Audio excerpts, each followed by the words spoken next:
Hello friends, 718 days of war between Russia and Ukraine. In southern zone of war on Kherson front, Krinky bridgehead continues to exist and from both the sides attacks and counterattacks are going on while the Ukrainians are trying to broaden this bridgehead and further move towards Russian side while Russians are able to eliminate this effort. However, the bridgehead continues despite all the shelling and offensive operations by the Russian armed forces. On Zaporizhia front in Orikho sector, Russian army has advanced once again towards southwest of Robotyno, though Ukrainians had carried out counter-attack in this direction and also towards Kopani without any gains. While in Rimivki salient, Russian army's offensive operations towards Pryutne continues, no changes in recent times. In north, Kupiansk-Swatovo direction, Russian army offensive operations towards Sinkyivka continues and made some small gains, while its offensive operations towards Avdiivka made no gains. In Liman direction, counterattacks from both sides are on towards east of Terny and Yampol, Lovka, no changes. Coming to east, north of Soledar-Siversk sector, Russian army advanced into Belgorovka from east and southeast into the establishment.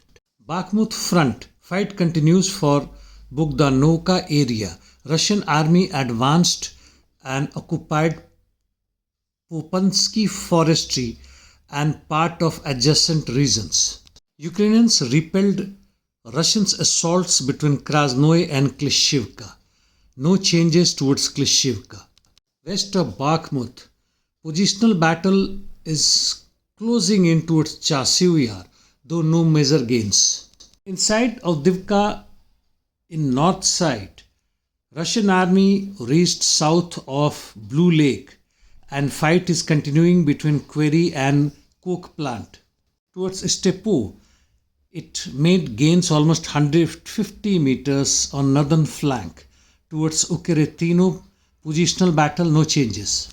In south, Russian army offensive operations from Zarskaya Ohota, no changes as Ukrainians have brought more reinforcements.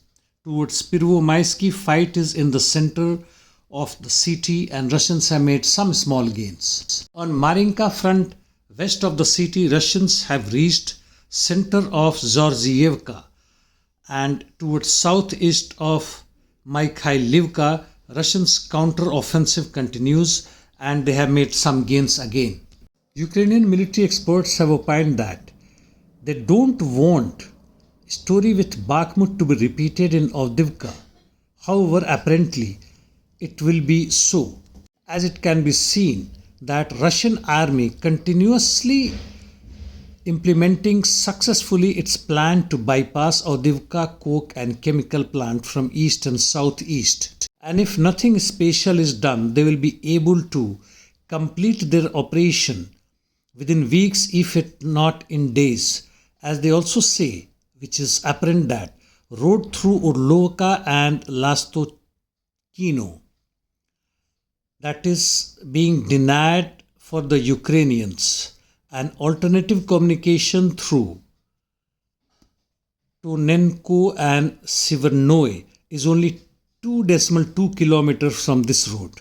Interdiction missions, Russian army as before carried out attacks on Ukrainian targets in Odisha, Nikolaev, Kharkov and other regions with Zaranium and other forms of weapon system, while Ukrainian drones reached Nizhny Novgorod again.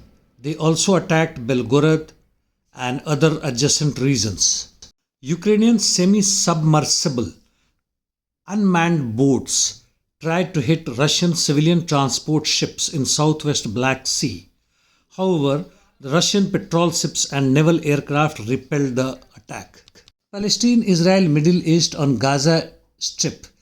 IDF continues its operation in south suburbs of Khan Yunis city, north and east as before.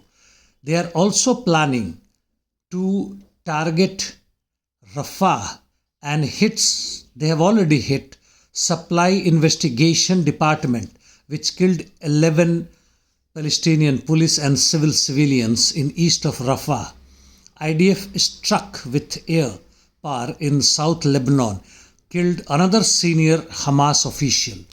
NATO Secretary General Stoltenberg called for preparing decades of confrontation with Russian Federation.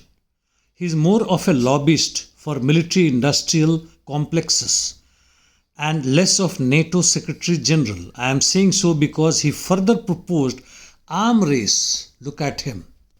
While the Hungary foreign minister said they will never supply arms to Ukraine, he also said 50 billion euros to Ukraine has precondition because of his country, so that Ukrainians do not use them for arms deal.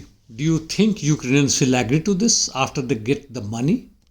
I saw some news where Elon Musk is supplying Starlink communication to Russian military, though I am not sure about it, but it is likely. After all, it's a question of profit. Peskov has frankly said in an interview that main goal of Putin's interview with Carlson is we would be heard in Anglo-Saxon controlled media, and this particular interview has been seen more than 100 million so far. And now an unimportant information from Ecuador. It says that it has agreed to sell old Russian Soviet military equipment to United States for further transfer to Ukraine, like helicopters, MLRS, air defense. And this will be in exchange of modern weapons worth 200 millions. Annoyed Russians have banned import of banana from Ecuador, which is worth 10 times more than the weapon deal. And now it will get banana from India. Russians will have to decide which banana is tastier.